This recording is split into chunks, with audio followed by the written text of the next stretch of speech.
नमस्कार। भारत की आज़ादी की कहानी में ना एक ऐसा चैप्टर है जिसके बारे में ज़्यादा बात नहीं होती। ये कहानी है गोवा की मुक्ति की। एक ऐसी घटना जिसने भारत की स्वतंत्रता को कह सकते हैं असल में पूरा किया। पूरे 451 साल। जरा सोचिए इस बात को, जब पूरा देश 1947 में आज़ादी का जश्न मना रहा था, गोवा तब भी एक विदेशी ताकत के कब्जे में था। ये एक अजीब सी स्थिति थी जो कई दशकों तक बनी रही। तो फिर सबसे बड़ा सवाल यही उठता है कि 450 साल से भी ज्यादा पुराना ये शासन सिर्फ 48 घंटों में आखिर खत्म कैसे हो गया। चलिए आज इसी दिलचस्प कहानी की परतों को खोलते हैं। हुआ ये कि 1947 में भारत तो आजाद हो गया, पर गोवा की कहानी एक अजीब पहेली बनी हुई थी। ये कुछ ऐसा था जैसे भारत की अपनी ही जमीन पर एक विदेशी चौकी बनी हो। देखिए, पुर्तगाली गोवा आए थे 1510 में। सदियां बीत गईं। 1947 में भारत भी आजाद हो गया, लेकिन गोवा, दमन और दीव पर उनका कब्जा वो बना ही रहा। अब यहाँ पर ना एक तरह का डिप्लोमेटिक डेडलॉक बन गया था। भारत कह रहा था कि शांति से इसे हमारे हवाले कर दो, लेकिन पुर्तगाल तो अपनी जिद पर अड़ा था। उनका कहना था कि गोवा कोई कॉलोनी नहीं है, बल्कि वो तो हमारा एक विदेशी प्रांत है, और इसी वजह से वो बातचीत के लिए बिल्कुल भी तैयार नहीं थे। और इस पूरे मामले को और भी ज्यादा पेचीदा बना रही थी एक और बात, वो ये कि पुर्तगाल नेटो का सदस्य था। जाहिर है भारत किसी भी वेस्टर्न मिलिट्री अलायंस के साथ सीधे सीधे तनाव नहीं चाहता था, तो वो बहुत संभल कर कदम रख रहा था।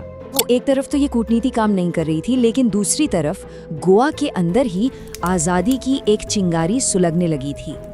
ये शुरुआत थी गोवा के अपने स्वतंत्रता आंदोलन की।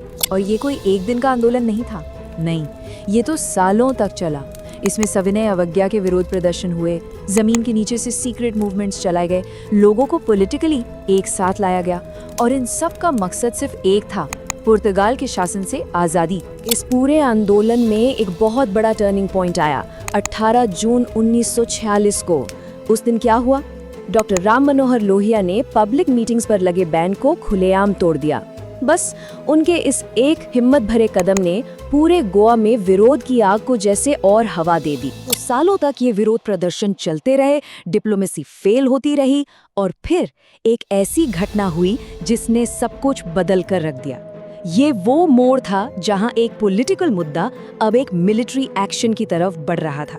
हुआ ये कि दिसंबर 1961 में पुर्तगाली सैनिकों ने भारतीय मछुआरों पर फायरिंग कर दी। इतना ही नहीं, उन्होंने कुछ गांव वालों को बंधक बनाने की भी कोशिश की। बस ये वो आखिरी हरकत थी जिसे भारत अब और नजरअंदाज नहीं कर सकता था। इस घटना के फौरन बाद प्रधानमंत्री जवाहरलाल नेहरू ने रक्षा मंत्री वी.के. कृष्ण मेनन की सलाह पर मिलिट्री एक्शन को हरी झंडी दे दी। अब बातचीत का समय खत्म हो चुका था, और इसी के साथ शुरू हुआ ऑपरेशन विजय, एक ऐसा मिलिट्री ऑपरेशन जो आज भी अपनी तेजी और डिसाइसिवनेस के लिए याद किया जाता है। इस ऑपरेशन के लिए पता है कितने सैनिक तैनात किए गए? करीब 30,000 भारतीय सैनिक। ये नंबर ही अपने आप में बताता है कि ये मिशन कितना बड़ा और कितना सीरियस था। और ये सिर्फ कोई जमीनी हमला नहीं था। ऑपरेशन विजय एक वेल कोऑर्डिनेटेड 3-pronged अटैक था। मतलब इंडियन आर्मी, नेवी और एयरफोर्स तीनों ने मिलकर एक साथ हमला बोला। और सबसे हैरान करने वाली बात तो इस ऑपरेशन का टाइम था। जानते हैं कितना? ये पूरा का पूरा अभियान 48 घंटे से भी कम समय में खत्म हो गया। तो गोवा आजाद तो हो गया। अब इसके बाद शुरू हुई गोवा को भारत में मिलाने की एडमिनिस्ट्रेटिव और पॉलिटिकल प्रोसेस। ये एक नए राज्य के बनने का सफर था। तो आजादी के ठीक बाद गोवा को दमन और दीव के साथ मिलाकर एक यूनियन टेरिटरी बना दिया गया, और फिर काफी बाद में 30 मई 1987 को गोवा को एक पूरे राज्य का दर्जा मिला। इस पूरे ट्रांजिशन पीरियड को संभालने की जिम्मेदारी मेजर जनरल के.पी. कैंडेत को दी गई। उन्हें ही गोवा का पहला लेफ्टिनेंट गवर्नर बनाया गया था। तो आखिर में इस पूरी कहानी का मतलब क्या है? गोवा की मुक्ति की अहमियत क्या है? देखिए, ये सिर्फ एक जमीन के टुकड़े को आजाद कराने की बात नहीं थी। इसकी विरासत वो कहीं ज्यादा गहरी है। ये एक देश को जोड़ने की कहानी है। तो ये इतना जरूरी क्यों है? पहली बात, गोवा की मुक्ति भारत में यूरोपियन कॉलोनियलिज्म का आखिरी अंत थी। एक तरह से ये भारत का अपनी जमीन पर अपनी संप्रभुता का ऐलान था। इससे देश को एक करने का जो प्रोसेस था वो पूरा हुआ। और सबसे बढ़कर ये उन सभी सैनिकों और आज़ादी के लड़ाइयों को एक श्रद्धांजलि है जिन्होंने इसके लिए अपनी जान दी। हाँ, ये ऑपरेशन बहुत तेज था, लेकिन इसकी एक कीमत भी चुकानी पड़ी।